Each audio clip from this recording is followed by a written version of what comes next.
name is Paul Buffington. I currently manage the North American Solution Engineering team. Innovation. Now, if I were to ask you what drives innovation in the organization, we could point to probably different types of products and services, things that are critical to the business, things that are critical to internal operations. Or you might point to software teams get a lot of the credit, and they should. They work really hard in writing and building the code. But there's other parts of innovation I think are very, very important. It's become very obvious to Atlassian. One thing I love about being inside of Atlassian, we're about teams and learning from teams. And one of the things that research shows that innovation is driven by the individuals in an organization. Where are you at as an organization? Not only just for software teams, but different parts of the service organization. There is a high level they're centralized. And what, as you mentioned, is forcing that. How do we move towards federated or even decentralized models? We see is that the lower level, the details in the study, collaboration and connection of teams is something that's really, really key in a digital transformation strategy. So teamwork is vital. It's vital in driving in, that organization, what they're doing. Our mission is to unleash potential in every team, but we also know that teamwork is very, very hard in complex organizations. At Atlassian, we're about teams, and we think about a team-centric and around service management. We want to look at 4 areas. First of all, culture matters. Now, we can't come in and change the culture. That happens within. But one thing we want to inspire, and we created the Atlassian playbook internally for ourselves.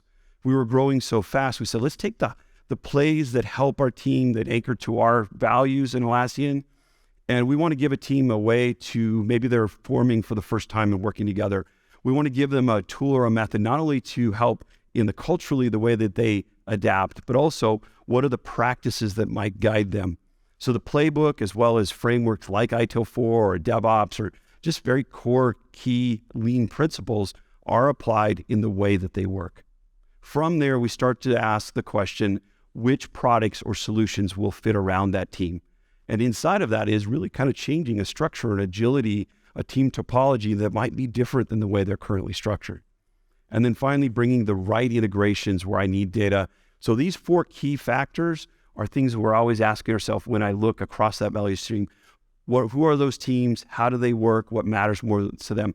And what are the key bottlenecks? I'm going to highlight a few features. What features are really important out of the gate early on to maybe change this, not only way of working, but delivery, better collaboration? I've been seeing this for the past year of this unified help as we're starting to deliver on this capability. We said early on with the portal, we've measured the portal delivery.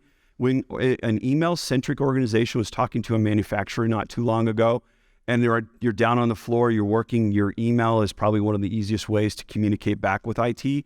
What they found over time is around 30% in reduction of some of those emails because of what the portal provides, and they're able to provide some for a walk-up and put a ticket in the portal. They can check on tickets, and they're collaborating there.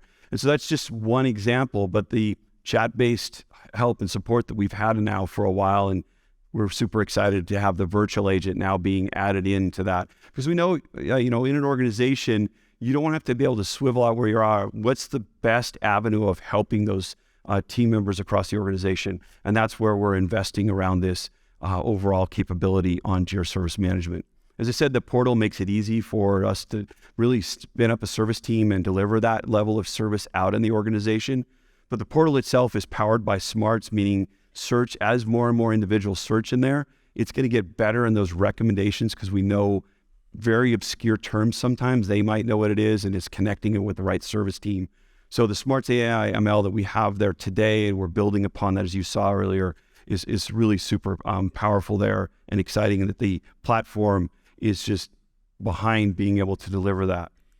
Now, conversational ticketing was originally as help. We've brought that into the platform and product, and talking to customers about this aspect, whether it's in Slack or Microsoft Teams, being able to stand up a chat channel and say, well, here's where you go for this type of support. The example of that manufacturing team we were talking to, this is the next evolution for them as they're connecting some of their supply teams in that are involved in some of the logistics.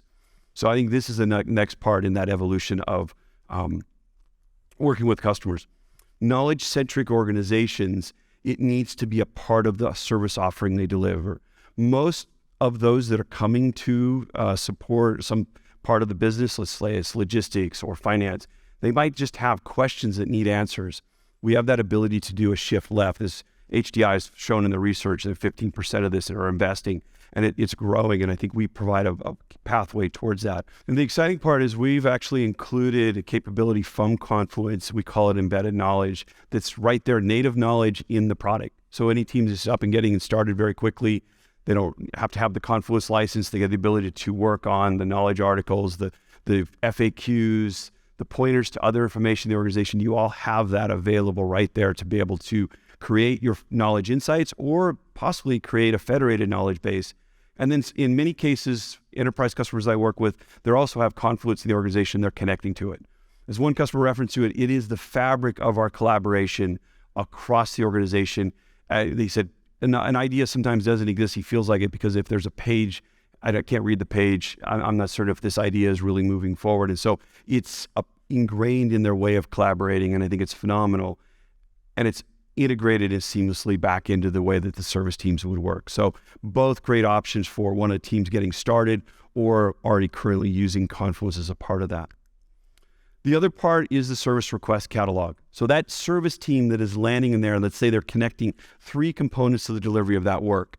What is their request catalog? One thing coming from a consulting background of years, I love that we empower teams to manage their own request catalog.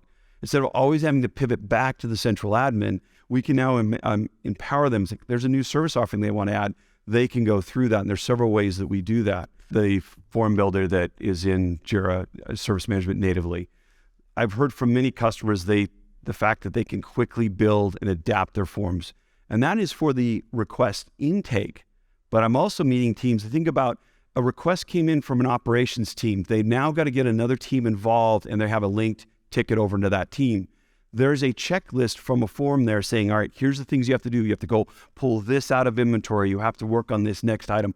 So that actually drives and helps internal team, service teams, to deliver a level of support. So it's on both sides of this. And the forms we provide is a great starting point, or they can quickly build their own.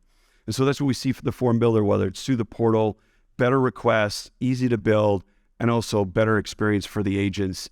One example of a customer recently, and they're in the insurance industry, they get field agents asking for help. And in certain cases, they might ask for a certain condition.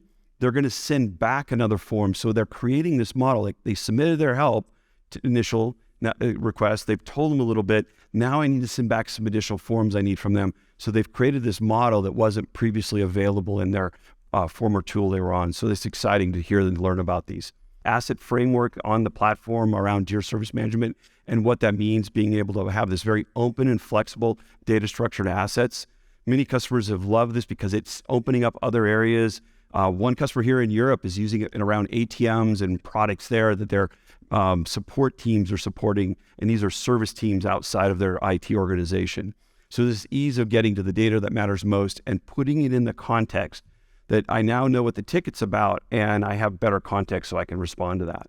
And so that's where it comes in, whether it's facilities or moving of pianos. I've seen that in artwork in the Americas. There's a lot of possibilities and use cases, and we always love following that. It's flexible to fit the needs of the data in the team. Those assets are being able to support those requests, and they're surfaced in a way that is in the context. If this is for this facility location and what's going on around that. A major university I was talking to a couple months ago in the eastern side of the US, they now know, because they're using Insight, they know where different types of equipment is deployed around some of their scientific offerings that they have around their classes.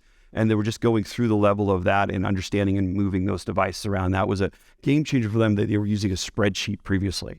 So there's just so many use cases out there available to us, meaning that if I look at this example here of this object, of this user, I immediately have rich context for which team they work on, what they're responsible for. But the other part of it that I've appreciated, but I've heard from customers, is what other types of tickets are out there? Immediately, we're able to inform you about that information. And we're just getting started in this area. It's really excited about where we'll be able to build upon this. So let's talk automation for a second. Bill Gates identified it. I think this is a great quote from him, that this is where efficiency comes in an organization, It will magnify that efficiency when we apply it. HDI and their research has come there, but we've invested around this to bring Jira automation at the platform level. Great no-code base for starting, empowering teams to adapt quickly, fast time to value. And then also to just kind of mention, because the Adaptavist team builds great tools in this area, where Script Runner fits in. And it's amazing where I'm going to be able to go out and connect to an external system and come back in. I've seen that combination of that recipe a lot in some examples. So this is an example where we have an employee onboarding going on, and we need to get information about assets that belong to them. So this is an HR to IT example with probably purchasing or finance involved.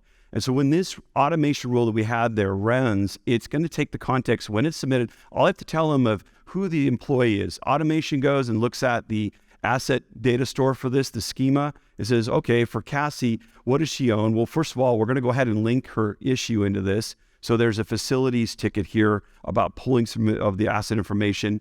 And we also go like, wow, she's got 4 different devices. And so we were like, okay, maybe she's acquiring too many, or they actually do belong to her and she's doing different jobs in that regard. But the context here is I can drop into this ticket as an agent.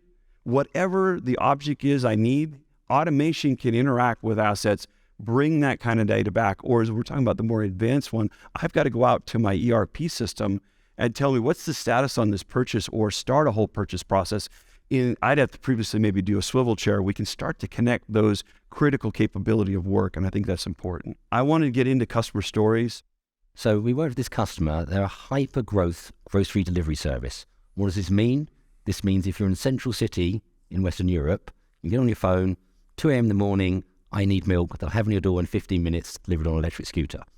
Now, they were in a period of hyper-growth because when COVID hit here in the UK and across Europe, you couldn't just go out to the shops anymore. It was more difficult.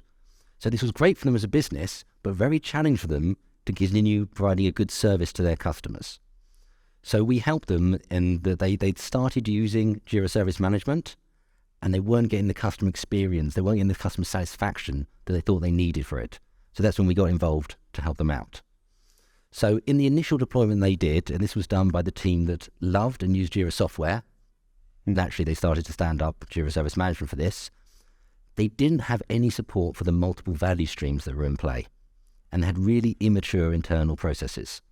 This created a disconnect between the different teams that were involved, and they had no vision of customer centricity. Now, the hyper-growth, as we mentioned, was exacerbated by the number of manual tasks they had. All the IT are doing manual tasks, more work, more manual tasks, no time to focus on the customer. They also didn't have any automation in place to help drive this. So with no system syncing, disjointed collaboration across the different teams, and the growth of silos, they really needed a holistic approach to help realign the services and start developing some customer empathy. So how did we help them? Well, we really started by mapping the value streams that they had to create the customer journeys for them. We introduced customer visible SLAs and a simplified service catalog, which got an immediate response in terms of customer satisfaction. Automation brought in to remove manual effort and to focus on the customer needs, and then configuration management and the IT asset management was deployed. This gave them issue context and auto-routing of approvals. Knowledge management was then brought in to provide self-service and start shifting left to avoid escalations. So the feedback we got for this was there was an overall increase in the customer experience. Internal stakeholders liked the unified platform and the work was aligned. And we started with a cultural shift to customer first. This was then continued by bringing in a continual improvement practice to keep up the drive. So this is an example of a cross-team value stream. And this is an extract from a process from new hire. Not the whole process, but just an extract from this. So you can see from this, it starts with a hiring manager, but it goes across all sorts of different teams. It reaches recruitment, HR, procurement, and then both IT field operations and IT security operations. By visualizing this from the perspective of the customer, it allowed the different teams to understand how their interactions contributed towards the overall customer experience rather than being purely isolated.